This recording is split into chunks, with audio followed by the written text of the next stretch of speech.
एक समय की बात है। काशी में कई वर्ष साथ रहकर दो पंडितों ने धर्म और शास्त्रों का अध्ययन किया। शिक्षा पूरी होने के बाद दोनों विद्वान अपने अपने गांव की ओर चल पड़े। तब यातायात के साधन तो थे नहीं। लोगों को एक स्थान से दूसरे स्थान तक जाने में कई कई दिन लग जाते थे। लोग दिन में चलते थे और रात में विश्राम करते थे। ये दोनों पंडित भी ऐसा ही कर रहे थे। एक बार दोनों नगर के सबसे धनी व्यक्ति के यहाँ ठहरे। उसने उनके रहने की व्यवस्था की और फिर अपने लोगों से कहा कि दोनों महानुभावों के भोजन का भी बंदोबस्त किया जाए। इस बीच समय पाकर धनी व्यक्ति दोनों के पास पहुंचा और उनसे चर्चा करने लगा।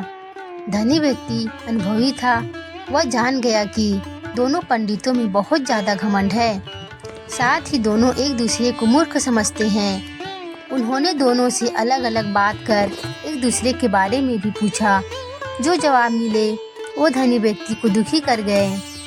उसने मन में विचार किया कि ये दोनों काशी जैसी जगह पर वर्षों अध्ययन करके आए हैं, लेकिन एक दूसरे का सम्मान करना नहीं जाने।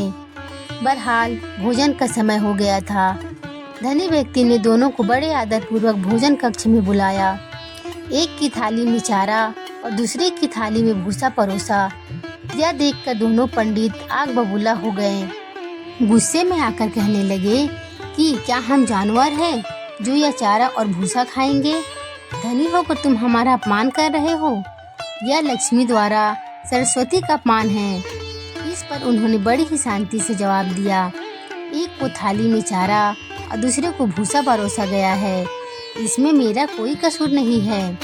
जब मैंने आप में से एक से दूसरे के बारे में पूछा था तो उसने कहा था कि वह तो बैल है। कोई दूसरे से पहले के बारे में पूछा था तो उसने कहा था कि वह गधा है। आप दोनों ने ही एक दूसरे को बैल और गधा बताया तो मैंने उसी हिसाब से चारा और भूसा थाली में परोस दिया। इतना सुनते ही दोनों ज्ञानियों की आंखें खुल चुकी थी। उन्हें अपनी गलती का एहसास हो गया था। उन्होंने उनसे क्षमा मांगी। एक दूसरे के प्रति ऐसी सोच रखने के लिए खेद भी जताया।